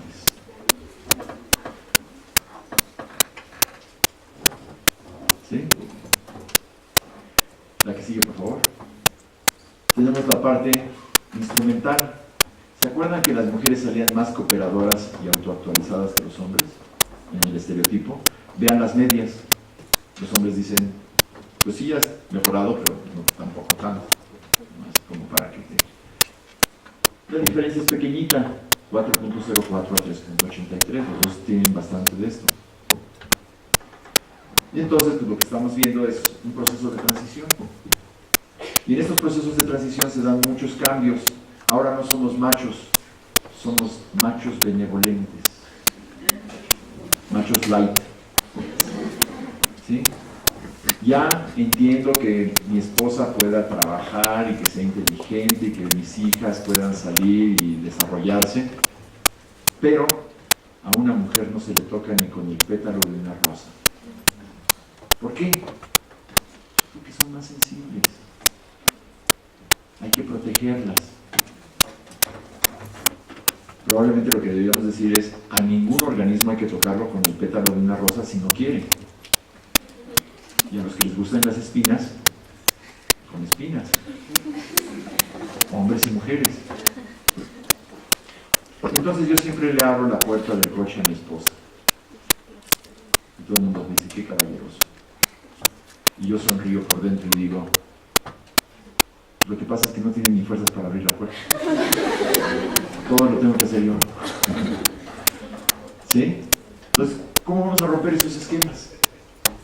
Se están empezando a modificar, pero todavía tenemos esas estructuras antiguas, arcaicas, que nos vienen acompañando. Vayan a dar una plática con niños de primaria y díganle que los niños y las niñas en realidad son iguales. No sé si el señor se equivocó. ¿Sí? La próxima vez tráiganos un pensador, no un científico, porque los pensadores sí nos entienden. Pregúntenle a Octavio Paz.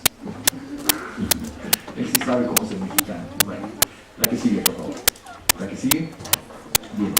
Entonces, pues tenemos un problema que afecta la manera en la cual se hace estas estructuras, pero estas estructuras no solamente tienen que ver con lo que pensamos nosotros en la vida cotidiana, sino también cómo piensan los científicos. Entonces ustedes tienen que hacer un cambio. Cuando ustedes lleguen al momento en que estén haciendo una investigación, por favor, no incluyan como variable sexo. Porque todo el mundo dice, bueno, ya puse todas las variables, y ahora otra. Siempre hay diferencias en sexo, con sexo. Y después salen las diferencias por sexo, ¿y qué es lo que la gente dice? ¿Y por qué te salieron esas? Pues ha de ser natural. Ha de ser la biología. Y si son más eclesiásticos, pues entonces fue Padre Dios el que hizo estas cosas así. Entonces, para tratar de demostrar esta problemática, hicimos un estudio en donde tomamos sexo, hombres y mujeres, pero después medimos sus niveles de instrumentalidad y expresividad positiva, qué tan independientes activos eran, competitivos, y qué tan tiernos y cariñosos eran. Entonces tenemos las mediciones de sus niveles de instrumentalidad y expresividad en hombres y mujeres. Después los trajimos a una situación en el laboratorio en donde les dijimos que tenían que hacer unas cosas. Entonces tomé a mis dos compañeras que están aquí al frente y les dije, ustedes van a participar en este estudio, vamos a empezar dentro de 10 minutos, hagan lo que ustedes quieran. Y me fui. ¿Qué tipo de meta es esta? Pues no está muy claro. Entonces es una como meta expresiva. ¿Qué hacen dos organismos cuando están juntos? Pues que platiquen, ¿no? A mí siempre me dicen que atrás de un gran hombre siempre hay una gran mujer. Y yo siempre me pregunto, ¿y por qué no se voltean y platican? No encuentro nada. Entonces esa es la meta expresiva.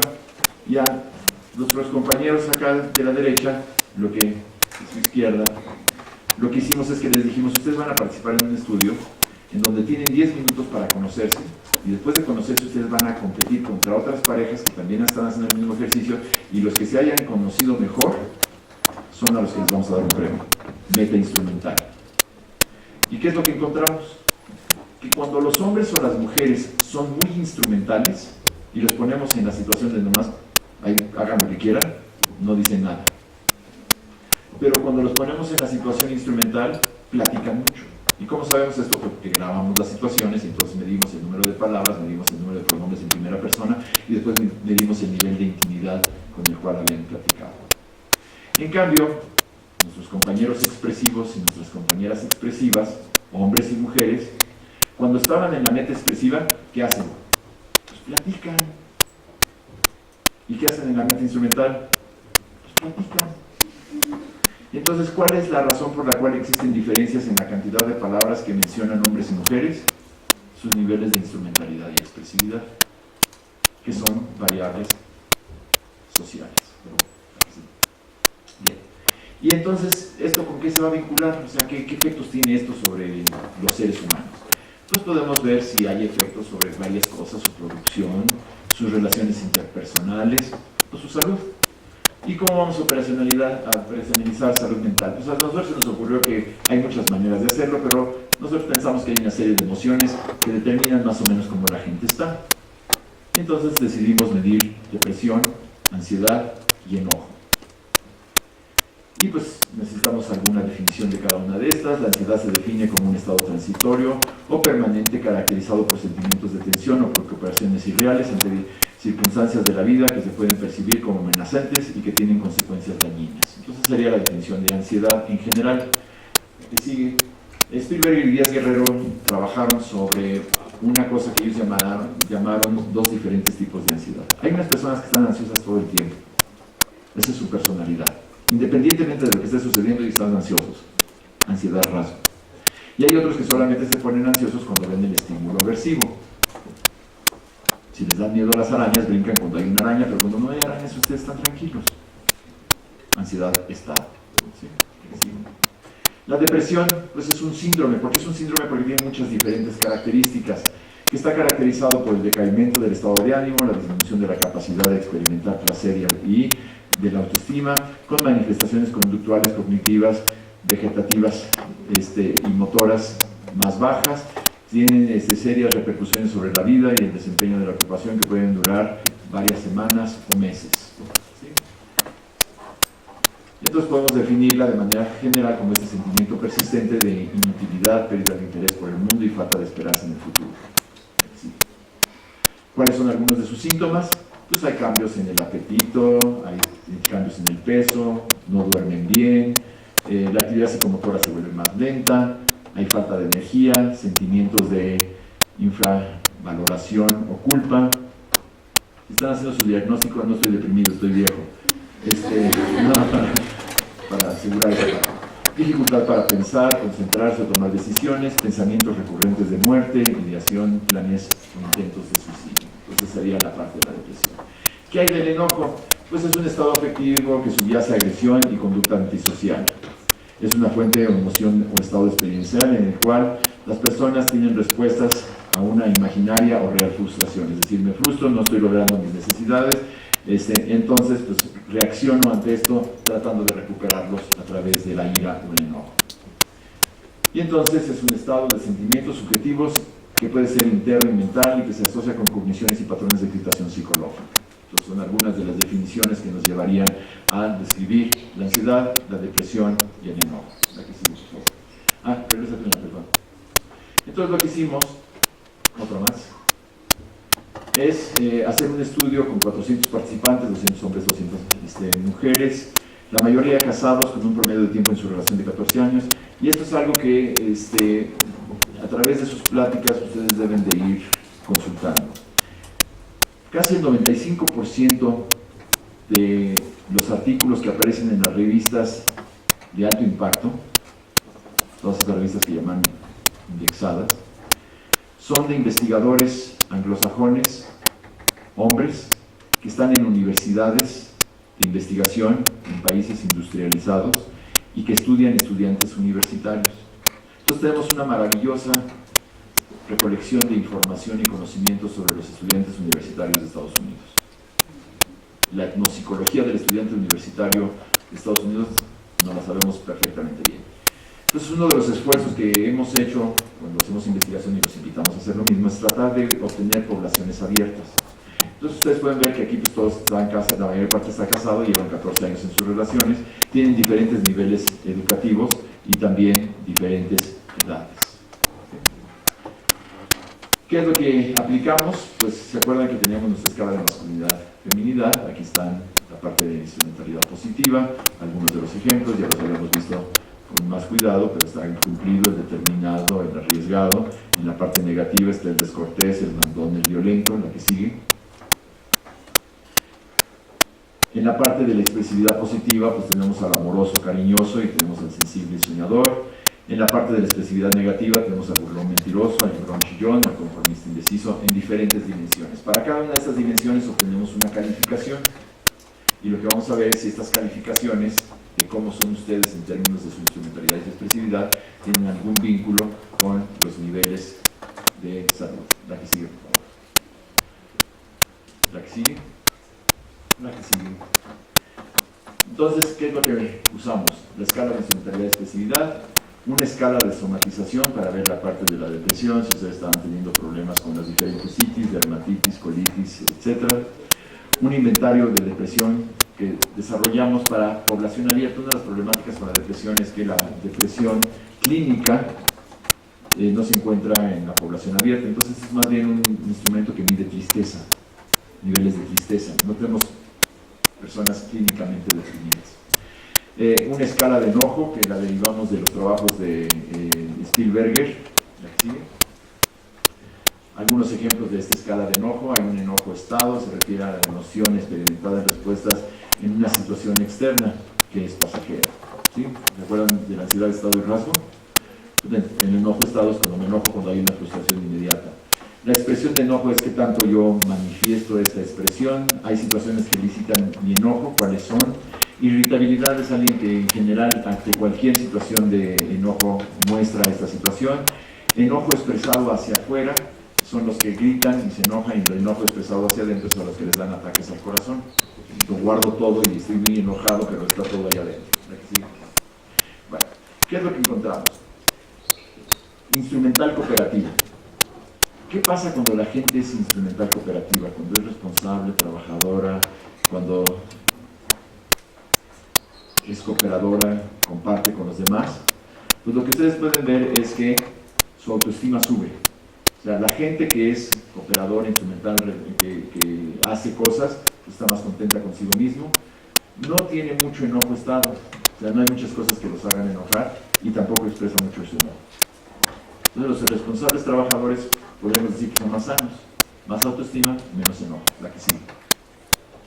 El orientado al logro, este es el que dice, pues sí, yo quiero hacer las cosas, pero como yo quiero, voy a competir. Pues lo que pueden ver es que no tiene ansiedad rasgo. O sea, los que están orientados al logro tienen una meta, saben lo que quieren hacer en la vida, no están muy preocupados de las cosas que están a su alrededor. Hay menos situaciones que elicitan su enojo y en general hay menos aspectos que pueden hacer los que se enojan. El egocéntrico. ¿Se acuerdan que teníamos en la parte de la descripción una parte que era de la mujer que era cooperadora y una parte del hombre que era arriesgado? Pues a la hora de hacer los factoriales lo que encontramos es que hay una parte en medio. Está el cooperador, está el orientado al logro y está el arriesgado. Entonces son los que se arriesgan ya por completo. Estos instrumentales egocéntricos, estos que salen y hacen lo que quieren. ¿Qué te pasaste? Mira, a ver, regresa una. Ah, sí, ahora que sí. Estos instrumentales egocéntricos, pues lo que van a tener es una situación en la cual están muy enojados hacia afuera. Y vean las calificaciones de las mujeres. Mujeres instrumentales egocéntricas están muy enojadas. Expresan mucho su enojo. En el caso de los hombres, los instrumentales egocéntricos se les baja su autoestima. Tienen menos esperanza de que sucedan cosas buenas en la vida. Las mujeres tienen más enojo estado y más irritabilidad. ¿Hace bien esta situación en la cual yo digo, aquí nada más mis chicharrones truenan? Pues afecta a hombres y mujeres. No es bueno para ninguno de los dos. Entonces tenemos que tener mucho cuidado en este proceso de movilización. Efectivamente, podríamos decir que hay 7,000 años de deuda. Hace 7,000 años, cuando inició la agricultura, las relaciones entre hombres y mujeres eran mucho más equitativas. Con la agricultura empezó a haber un desbalance muy marcado. Pero no vamos a resolver los 7,000 años de deuda con las personas actuales que sean equitativas. No le vamos a decir, bueno, pues ya tú pusiste tu parte, yo puse mi parte, pero tú debes 7,000 años. Pusiste tu parte, yo puse mi parte, vamos a ver cómo podemos construir una relación que sea más armoniosa entre humanos. La que sí. El instrumental macho hace mucho daño a hombres y mujeres. Hombres y mujeres que dicen soy abusivo, agresivo, me aprovecho de los demás, expresan mucho su enojo, tienen mucho enojo hacia afuera, cualquier situación los hace enojar, son muy irritables y además están melancólicos, están tristes, nadie me entiende. Les digo que hagan las cosas y no entienden cómo deben de ser las cosas, cómo le hacemos para realizar las cosas a como manda Dios. Y encima, pues eso los hace tener una baja autoestima. Entonces yo creo que esta es una mucho mejor campaña. No hay que dejar de ser machos, hombres y mujeres, porque eso es mejor para el mundo. Hay que dejar de ser machos, hombres y mujeres, porque eso es mejor para ustedes. Les va a hacer bien, van a tener mayor salud mental. La siguiente.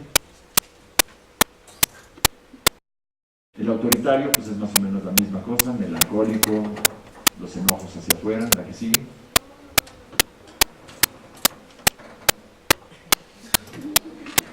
Y la que sigue. Y la otra. Ya se nos murió. No se enojen, pásenme la que sigue. Parece que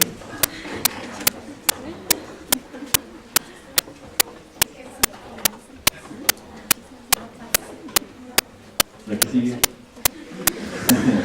Ahí, muy bien. Resulta que una de las cosas que sabemos del mexicano es que somos socioafiliativos y la mayor importancia para el mexicano es que seamos amables y corteses y que seamos educados y afables en nuestras relaciones.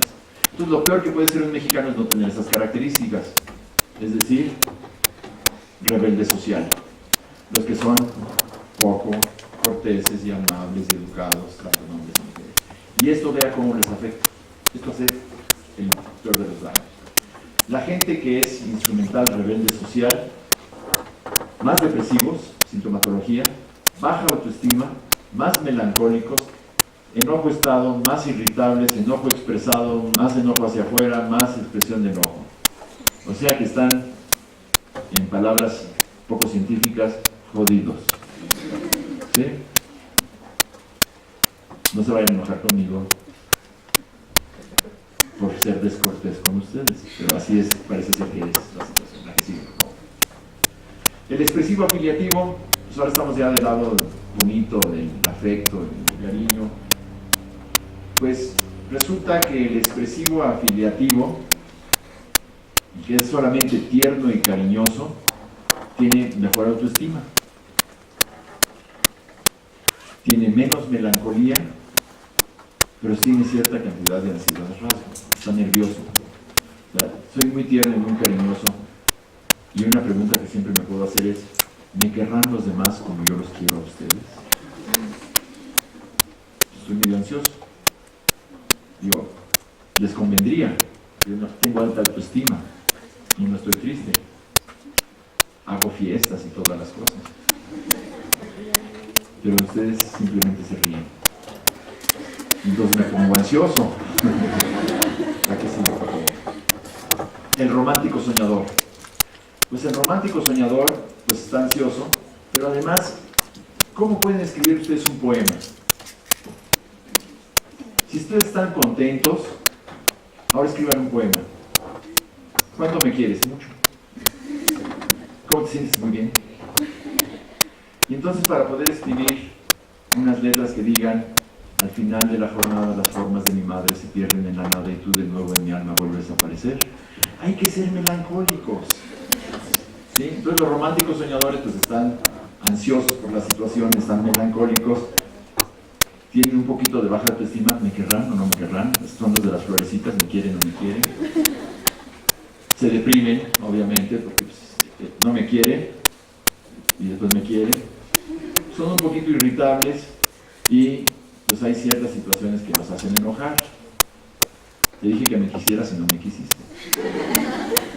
Entonces la parte expresiva parece ser que es muy buena cuando somos tiernos y cariñosos porque estamos preocupados por el bienestar de los demás.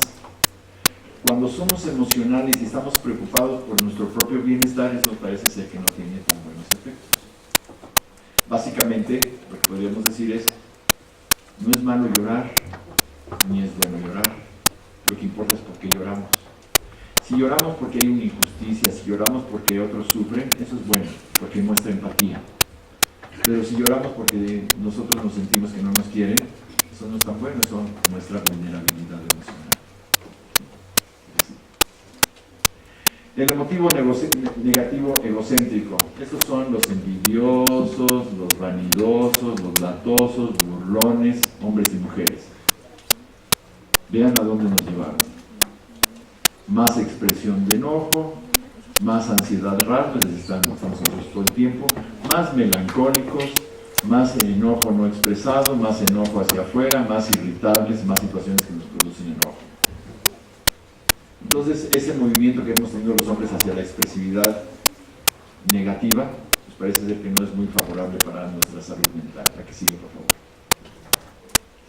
El vulnerable emocional es el que sufre todo el tiempo. Jarrito de Tlaquepaque. Las y los jarritos de Tlaquepaque, mucha melancolía. Con cualquier cosa se rompen. Mucha ansiedad rasgo, vean que ya correlaciones de alrededor de 0.55, es decir, todo el tiempo están ansiosos. Se enojan, nadie les pone atención, son irritables. Tienen enojo no expresado, es decir, cuando se sienten irritados y enojados, en vez de sacarlo, se lo guardan. Si se les ven las caras, como se aprietan los cachetes, pero no dicen nada. Hay más situaciones que elicitan su enojo y pues, también tienen mayor sintomatología depresiva. Hay que seguir, por favor. Entonces, ¿qué es lo que podemos decir? Pues parece ser que lo que podemos hacer es que nos podemos mover hacia la salud. ¿Cómo nos podemos mover hacia la salud? Una parte importantísima en la salud de la mujer es el desarrollo de capacidades y características instrumentales positivas, que tradicionalmente tenía el hombre y que es por lo cual estaban protegidos. La expresividad es fundamental para que tengamos relaciones interpersonales armoniosas, pero nos hace susceptibles a problemas emocionales. Por lo tanto, tenemos que tener capacidades de regulación emocional. ¿Y cómo la podemos tener si somos instrumentales? ¿Cuál es la respuesta? Movimiento hacia la androginia positiva. ¿En quiénes? En hombres y mujeres. ¿Y qué es lo que quisiéramos nosotros si fuéramos a reescribir El mundo feliz de Aldo Huxley? Pues lo que quisiéramos es que un día yo ya no tuviera que venirles a presentar algo sobre hombres y mujeres, sino lo que yo pudiera hacer es venir a platicarles sobre seres humanos y las potencialidades y las capacidades que podemos lograr. Y si nosotros nos volvemos hacia allá, pues no solamente seremos más productivos, tenemos relaciones interpersonales más armoniosas, seremos más felices, sino que también seremos más saludables. Muchas gracias.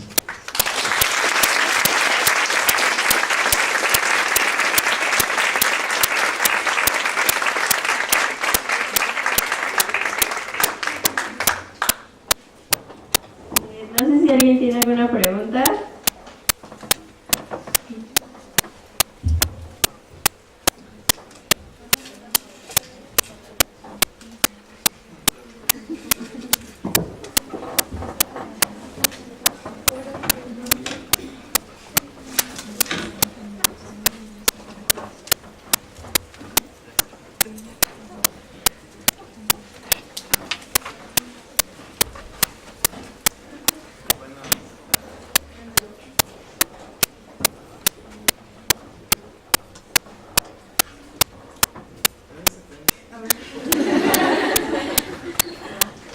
Una mujer instrumental, por favor.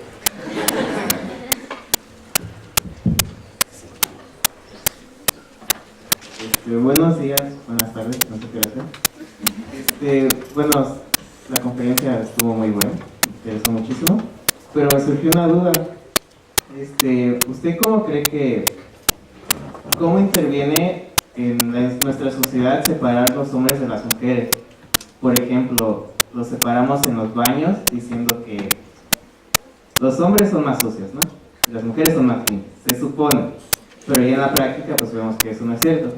O también en el metro, los hombres son más agresivos, más toscos y pues, se llevan a quien sea, y las mujeres pues no, aunque en la práctica tampoco sea cierto. ¿Usted cómo cree que, bueno, si siguiendo estas prácticas de separación, se siga frenando un poco o se siga quedando en estos estereotipos y así entre hombres y mujeres? Me parece muy válido e interesante su punto. Lo que sucede es que a veces lo que tenemos son problemas inmediatos. Entonces tenemos un problema de violencia y acoso. Y entonces vamos a encontrar una solución rápida sin pensar en qué es lo que va a pasar después. Y entonces pintamos a los camiones de rosa y subimos a las mujeres ahí estereotipado. Los separamos en el metrobús o en el metro. ¿Qué mensaje estamos enviando? Pues el de la rosa, con la cual no se puede tocar a una mujer. Tienes que resolver otro problema, pero yo creo que entonces lo que necesitaríamos hacer es tener intervenciones que fueran mucho más integrales, que fueran por muchos diferentes frentes. Es similar a la situación que tenemos ahorita en la guerra contra el narcotráfico. ¿Por qué una guerra? Pues hay muchos otros problemas que están surgiendo de esta guerra. A la hora que nosotros separamos a los hombres y a las mujeres, pues surgen todavía, como tú mencionas, estos estereotipos que se mantienen a través del tiempo. Entonces, desde la psicología social, ¿qué podríamos decir? Pues ha habido este tipo de situaciones en el pasado. Se dio, por ejemplo, en Estados Unidos, entre los afroamericanos y los blancoamericanos, que es extraño porque en realidad todos somos afroamericanos. Todos procedemos de África, vinimos a América, entonces somos afroamericanos, ¿no? Pero bueno, de los más oscuritos y los más claritos. Y entonces lo que dijeron es, todos somos iguales, ¿y cómo le hacemos ahora con estos que son aparentemente diferentes? Entonces los pusieron en escuelas distintas. Y entonces lo que dijeron es, somos iguales pero separados. Y eso mandó un mensaje, porque entonces no somos tan iguales y estamos separados. Y entonces lo que hicieron fueron integrar a las escuelas, traer a los claritos a escuelas de los oscuritos y a los oscuritos a las escuelas de los claritos. Y se observó el comportamiento y lo que se encontró es que no cambiaron muchas cosas. ¿Por qué? Porque yo llegué a la nueva escuela en donde estamos integrados, pero yo sigo trayendo mi estereotipo de cómo son los asiáticos. Y entonces yo no interactúo con el otro grupo. Entonces, ¿cómo le hacemos para poder interactuar? Pues hay un estudio maravilloso que hizo Elliot Aronson allá de los años 70, porque él llegó a una escuela y empezó a observar el comportamiento. Y cuando estaba viendo el comportamiento de los niños y las maestras, vio que Miss White le preguntó a Little Brown, porque hay Little Black, que son los Little Browns, le preguntó a Little Brown, oye, contéstame esta parte. ¿Y qué hace Little Brown? Nosotros somos reflexivos, nos tomamos nuestro tiempo, la sabia virtud de reconocer el tiempo. ¿Para qué tanto brinco si el suelo está tan parejo? Calma toro, sereno moreno. Entonces, nosotros ante esta condición, pues vamos a tomarnos nuestro tiempo, porque si le contesto luego va a decir la pobre Mrs. White que me preguntó algo muy sencillo. Y mientras está sucediendo esto, Little White está por acá, brinque. Yo digo, Mrs. White está preocupada porque la van a acusar de discriminación. Y entonces le dice a Little White, pues dime, ¿qué aprendimos todos? Pues que Mrs. White nunca le va a volver a preguntar a Little Brown, porque ya tiene su estereotipo de que nunca contesta, ni a él ni a las siguientes generaciones, y siempre le va a preguntar a Little White. Y Little Brown dice, pues ¿para qué estudio si nadie me pregunta? Entonces, ¿yo para qué soy poco agresivo y poco abusivo si de todos modos me consideran macho? Seguimos a través del tiempo. Entonces, ¿qué hizo Aronson? Regresó y hizo algo que se llama el rompecabezas. Lo único que hizo fue tomar datos de Sheriff de un estudio que había hecho en los 30s, de algo que se llama metas supraordinadas. Es decir, no podemos lograr la meta si no cooperamos. Entonces tomó el libro de texto y lo rompió en capítulos. Y le dio a cada niño un capítulo y le dijo, ya no hay clases, a fin de mes hay examen del libro. Entonces, ¿qué tuvieron que hacer los niños? Tuvieron que interactuar. Tuvieron que hacer las cosas juntos. Entonces Little White le tuvo que ir a preguntar a Little Brown, ¿qué leíste? Y entonces aprendió que Little Brown sí sabe, nada más hay que tomarse su tiempo. Entonces, ¿qué es lo que tendríamos que hacer? Pues crear este tipo de metas. ¿Cómo podemos ser seres más saludables? ¿Cómo podemos ser seres que tienen más producción y que tienen más creatividad y que tienen más relaciones interpersonales armoniosas? Pues si todos cooperamos hacia esa meta.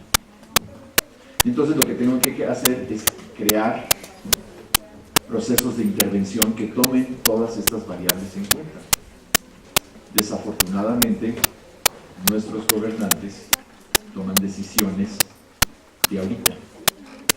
Entonces, ahorita tengo un problemón porque está parado el aeropuerto, pero no quiero pensar en lo que esto repercute en el país años después. Ahorita quiero la solución, y la solución es no sangre. Entonces sale Mancera y dice, pues es que resolvimos el problema, no hubo sangre. Pues sí, pero vean las entrevistas y todo el mundo no baja al centro de una serie de estereotipos del lado negativo, socialmente indeseable. Entonces, ¿cómo lo vamos a hacer? Es un trabajo conjunto. Yo creo que, por ejemplo, la realización de estos eventos y que sean estudiantes los que organizan estos eventos es un camino hacia allá, porque nos están, uno, concientizando. Pero una vez que estemos conscientes de esto, ahora, ¿cómo llevo a cabo las acciones necesarias para poder implementarlo? Pues por eso están estudiando psicología. Porque ahí deberían, y si no, exíjanlo, obtener las herramientas necesarias para poder hacer intervenciones exitosas con los grupos que a ustedes les interesan. Entonces, la forma de resolverlo es, vamos a resolverlo inmediato, pero también vamos a pensar en cómo tenemos escuela para padres, escuela para niños, escuela para maestros, escuela para abuelitos, escuela para sacerdotes, escuela para locutores, para que todo esto empiece a aparecer en todos lados y nuestro proceso de socialización nos mueva hacia esa androginia socialmente deseable que quisiéramos tener.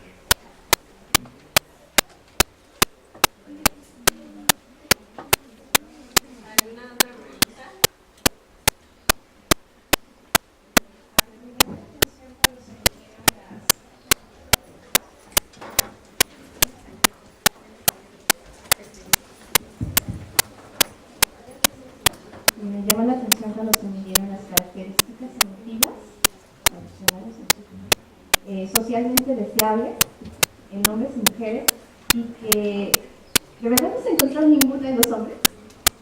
Ah, no, se encuentran en los hombres todas, pero son más típicas en las mujeres, o sea, salen más altas en las mujeres. Como no vi la tabla, de repente dije, ah, caray, o sea, En la tabla aparecen los hombres y las mujeres con sus medias, y lo que encontramos para todos esos adjetivos de expresivas positivas es que aparecen en hombres y mujeres por encima del punto medio. O sea, son típicas ideales en hombres y mujeres, pero las mujeres siguen predominando, siguen teniendo más calificaciones más altas. Pero recuerdo otra vez la parte de la talla. Podemos tener un hombre muy tierno y cariñoso, y un hombre muy poco tierno y cariñoso, y una mujer muy tierna y cariñosa, y una mujer poco tierna y cariñosa. pero entonces, según lo que usted comentaba, eso también refleja la violencia, ¿no? Rasgos violentos de mucho enojo, ¿no? Porque se están estancando justo en la inexpresividad de estas emociones. Sí, bueno, estamos creciendo en la parte de algunas expresiones negativas, como dice el burlón y el acoso y vanidoso. Y eso se están muy presentes. ¿Sí? Y en la parte de tierno, cariñoso y afectuoso hay un movimiento hacia allá, pero es un movimiento en el cual todavía no alcanzamos a las mujeres. Si te acuerdas de las medias, la media era algo así como 4.04 en el caso de las mujeres y como 3.85 en el caso de los hombres. O sea, los hombres, sí hay hombres tiernos y cariñosos. El problema que estamos teniendo no es la calidad, sino la cantidad. Es como la ciencia en México. Hay ciencia de muy buena calidad, pero hay poca cantidad. Entonces, esto repercute en una serie de aspectos dentro de las relaciones. Simplemente, algún día ustedes tendrán hijos y hijas. Y una de las preocupaciones que deberían de tener es con quién van a casar a su hija. Y resulta que los datos que nosotros tenemos es que las mujeres andróginas que se casan con hombres tradicionales, proveedores, trabajadores, responsables, no están muy satisfechas. Porque pues, juntan una naranja completa, andrógina, instrumental y expresiva, con media naranja, instrumental. ¿Qué es lo que hace a una mujer feliz cuando ella es andrógina, a un hombre andrógino? Porque entonces comparten, ¿sí? Hacemos cosas tanto de la parte expresiva como de la parte instrumental, compartiendo.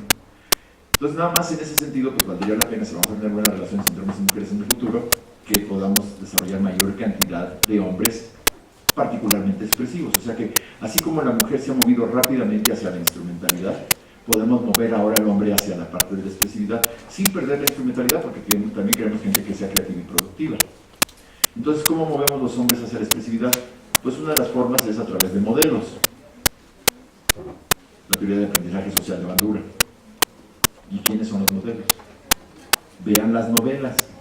Sigue saliendo Juan Gabriel, Arturo Video Machine. Y entonces pues necesitamos que se inserten todos esos espacios, lo que comentábamos con nuestro compañero. Necesitamos que las novelas ahora sean educativas, no nada más como para que pues, la aprendamos y pasemos un rato de ronroneo ahí a gusto. Entonces tenemos que presentar más modelos. ¿Quiénes serían los modelos ideales? Pues los padres. Y entonces, los padres, ¿qué hacemos en nuestras relaciones dentro de nuestra familia? ¿Cómo tratamos a nuestra pareja? ¿Cómo tratamos a nuestros hijos? Y algo que mencionaba Tania el otro día es que hay una parte compleja de esta parte de la expresividad.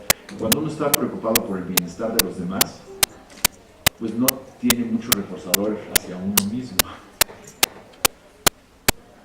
Entonces muchas actividades de expresividad y de afecto y de cuidado de los demás pues no tienen muchos reforzadores individuales y nos estamos moviendo hacia ser una sociedad más individualista.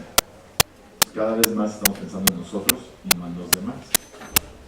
¿Qué sucede si de repente tenemos una nueva sociedad en donde todos seamos individualistas? Pues ¿quién nos va a cuidar? Entonces tenemos que desarrollar estas dos capacidades, la del cuidado y la de la producción. Y ahí sí está, yo creo que hay una batalla en ciernes.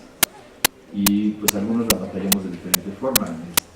Yo traté de hacer a mi hija particularmente instrumental y a mi hijo particularmente expresivo. Y tiene momentos difíciles. De repente mi esposa me decía, oye, es que nuestra hija va a ser un monstruo. No quiere saludar a su abuelita, no quiere darle de besitos a su tía. Pues no, porque está clavada en... Además, el problema es que mide 1,85 y está fuerte, siempre fue deportista, siempre salió muy bien en la escuela, pues es doble, ¿no? Pero con el tiempo, después de los 25 años, se suavizó y entonces ahora es andrógina. Y el hijo, pues era muy expresivo, muy afectuoso, cariñoso y demás, hasta que llegó el momento en que dijo, bueno, ¿y ahora yo qué voy a hacer para mí? Entonces ahora tiene 26 y entonces ya está llegando a la androginia, ¿sí? Ya se le está olvidando simplemente hacer cosas para los demás y está empezando a hacer algunas cosas para su propio desarrollo. Pero entonces, imagínate, este es el experimento de 2, pero somos 110 millones de mexicanos y 7,000 millones de habitantes. Tenemos mucho trabajo. Por eso queremos que se suban todos al barco. Es una cuestión de cooperación de las supraordinadas. ¿Sí? Bueno, le agradecemos mucho su participación y ya voy a entregar muchas gracias. Y los invitamos a que permanezcan en el siguiente simposio que se titula Cambiando las relaciones de género. Gracias.